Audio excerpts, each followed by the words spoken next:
श्रीलंका की अर्थव्यवस्था पर्यटन पर निर्भर रहती थी, लेकिन कोरोना के चलते 2 साल तक पूरी दुनिया में पर्यटन लगभग ठप रहा। श्रीलंका इससे अछूता नहीं रहा। इसके अलावा चीन से लिया कर्ज भी श्रीलंका समय से चुका नहीं पाया।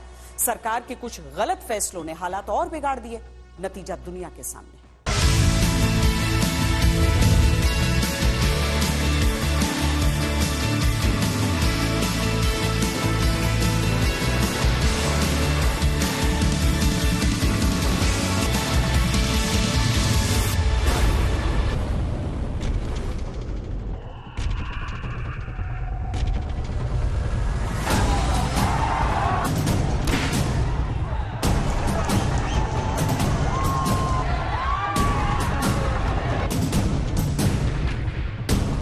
पिछले कुछ समय में श्रीलंका की तस्वीर ऐसी बदली है जिसकी किसी ने कल्पना भी नहीं की।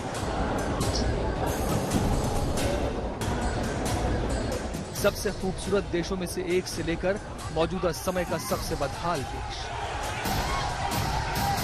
हमने देखा किस तरह की हिंसक झड़प उन सबके बीच हुई है और अब यहाँ पर जब उन्हें आगे बढ़े तो वो प्रधानमंत्री दफ्तर की ओर, वहाँ पर सेना थी, वहाँ पर एसटीएफ थी, वहाँ पर पुलिस थी, हर सब ने इनको रोकने की कोशिश की, लेकिन ये रुके नहीं। और ये देखिए आगे फिर एक जगह जमावड़ा हुआ है। कई राउंड पहले हवा में गोलियां चलाई गई, टीयर शेल फायर हुए, भगदड़ सी मची, कुछ जो प्रदर्शनकारी थे वो घायल हुए। देखना बोलना सब कुछ मुश्किल हो गया था। फिर जब आगे बढ़े तो सेना ने उन्हें रोकने की कोशिश की। आखिर इसकी वजह क्या रही? इस आग की चिंगारी कैसे भड़की? भारत के पड़ोसी देश को तंगहाली और भूखमरी की इस इंतहा पर लाकर किसने खड़ा कर दिया? श्रीलंका की इस पूरी खस्ता हाल तस्वीर की हम आपको इनसाइड स्टोरी बताते हैं। आपको वो एक वजह बताते हैं जिसने लंका में आग लगा दी।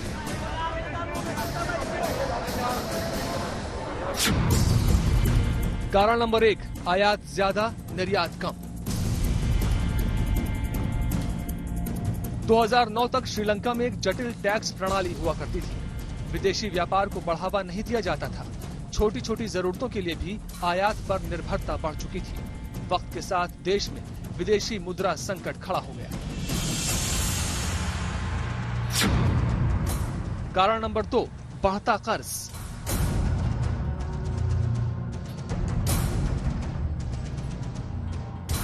– 2009 में 26 साल लंबे गृह युद्ध खत्म होने के बाद श्रीलंका ने बड़े विकास कार्यों पर काम तो करना शुरू कर दिया, लेकिन ये एक दो-धारी तलवार साबित हुआ। देश की अर्थव्यवस्था में थोड़ा सुधार तो हुआ, लेकिन कर्ज का बोझ बढ़ने लगा।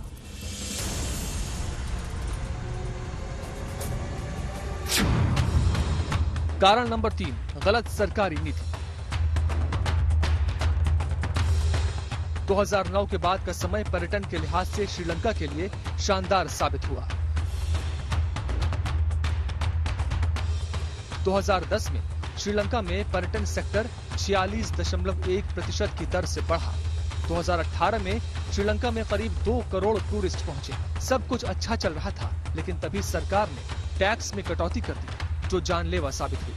देश को $1.4 अरब का सालाना नुकसान होने लगा। आयात बढ़ने लगी, निर्यात घट गए। मई 2022 तक ट्रेड डेफिसिट बढ़कर $404 मिलियन पहुंच गया। कारण नंबर 4, कोविड ने पर्यटन चौपट किया। बढ़ता ट्रेड डेफिसिट, ईस्टर बॉम्बिंग्स और कोविड की वजह से देश का पर्यटन चौपट होने लगा। 2021 में श्रीलंका में सिर्फ 2 लाख सैलानी पहुंचे। पर्यटन से होने वाला जो मुनाफा 2018 में $4.4 बिलियन था, वो घटकर $633 मिलियन आ गया। कारण नंबर 5, ऑर्गेनिक खेती का फैसला।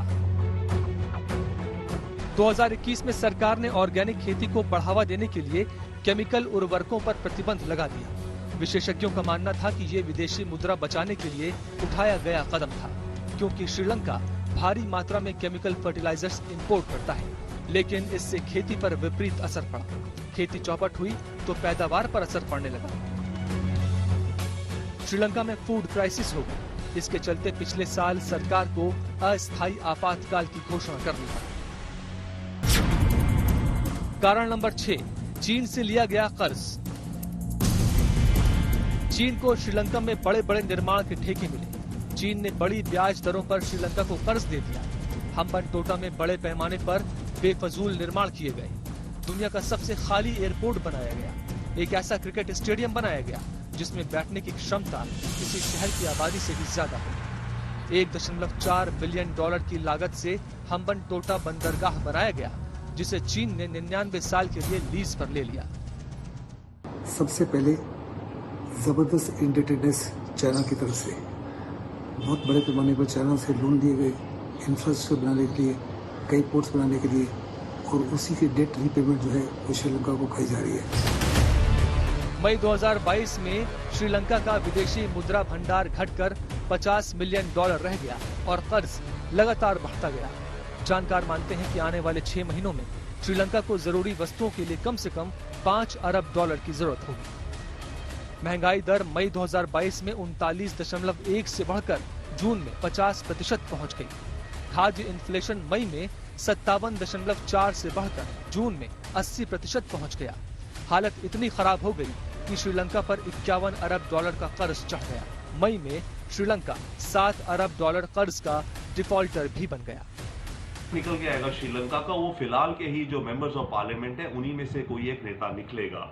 अब बात यह है कि वो लीडर कितनी डायनामिक लीडरशिप दिखाता है, वो कैसे इस क्राइसिस को सॉल्व करने का प्रयास करता है, अपने देश के अंदर शांति और लोगों में होप कैसे लाता है, और इसके अलावा वो अंतर्राष्ट्रीय फ्रंट पे, अंतर्राष्ट्रीय मंच पे भारत के साथ, जापान के साथ, अमेरिका के साथ, इंटरनेशनल मॉनेटरी फंड के साथ, ऐसे देशों के साथ, चाइना के साथ भी कैसी अपनी पॉलिसी रखता है ताकि अपने देश के अंदर कम से कम बेसिक सर्वाइवल के लिए तेल, फूड, दवाइयाँ, इन सब की जो इस समय महा शॉर्टेज हो रखी है उसको ओवरकम किया जाए, और फिर लॉन्ग टर्म के लिए श्रीलंका को कैसे वापस पटरी पे लाया जाए।